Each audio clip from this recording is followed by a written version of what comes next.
There's no excuse for the kind of violence that we saw yesterday. It is counterproductive. When individuals get crowbars and start prying open doors to loot, they're not protesting. They're not making a statement. They're stealing.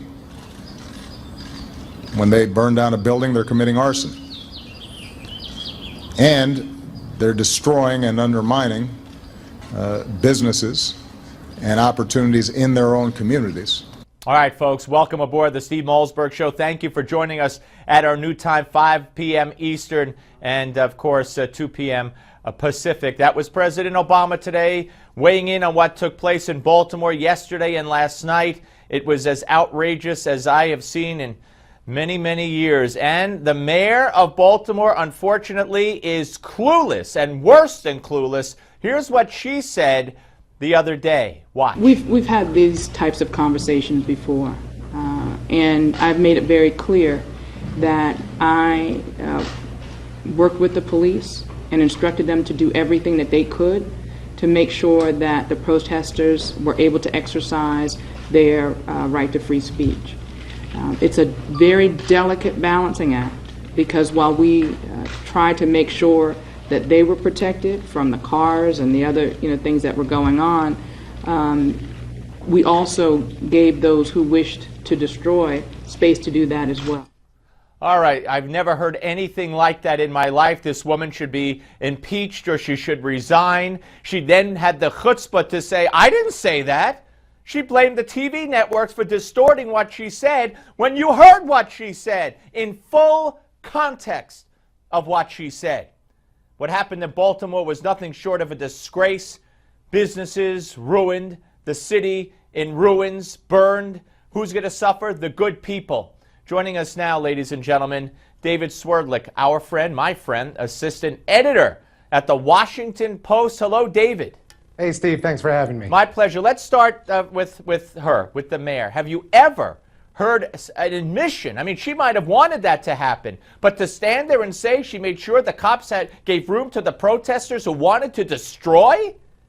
Steve, I've listened to that quote several times very carefully, and look, this is what I think. Clearly, it was political malpractice. Clearly, the way she said it, she wouldn't have intended to say it that way, and clearly, it was the wrong thing to say in that moment. But the way I read it and the way I hear it, she was trying to say that they mistakenly gave looters space to start looting. How did you hear it that way? She said she was making sure. She said it's a fine line. We have to give space to the people who want to destroy. What do you mean she said they mistakenly did it? She never used that word. No, let's be clear. I'm reading in a word that was not said. But the full quote that in the clip that you played, she is saying, in my view, that they're giving people space to protest, but that by giving people space to protest, they also mistakenly, my word, not hers, gave protesters and people the opportunity to also loot, which, again, I can't get inside her mind, but that's the way I read that quote. Either way, it was a mistake for her to say it, and she's probably going to pay the political price for it. All right, but if that was said before last night and before yesterday,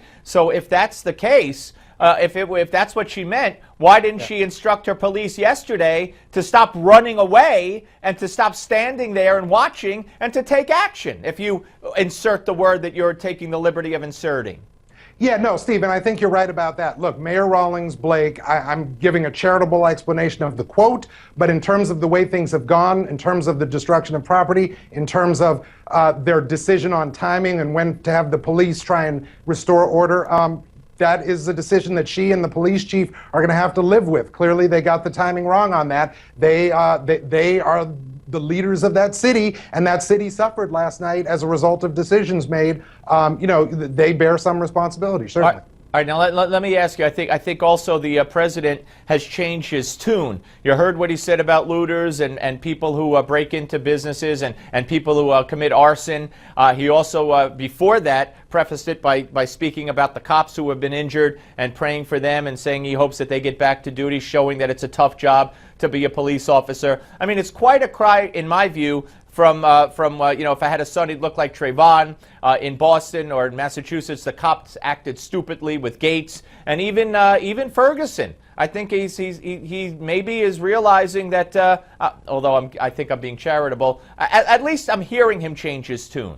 No, well, Steve, look, if you go back to last summer, if you go back to Ferguson, you and I have had some good spirited conversations about this. We still don't see eye to eye on it, though. The president has been measured, balanced, fair throughout Ferguson, throughout some of these other instances that have accrued, Eric Garner, John Crawford, that have accrued all the way through now.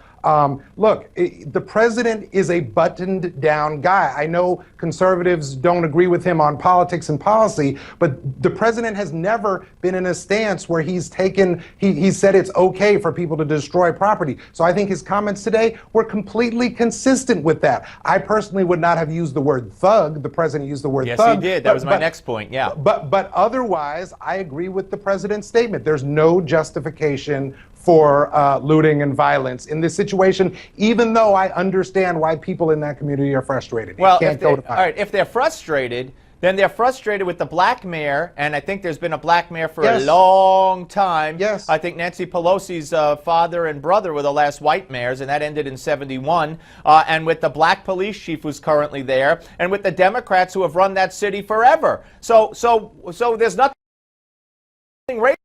Well, I think that if we had a broader discussion, there is still a racial component to this, because you are talking about a city that is largely black, a city that has a large working class or underclass group of folks who have not gotten the proper treatment from police and not been treated but as it's run the by full it's a American black police force run by blacks in a city run by a black mayor.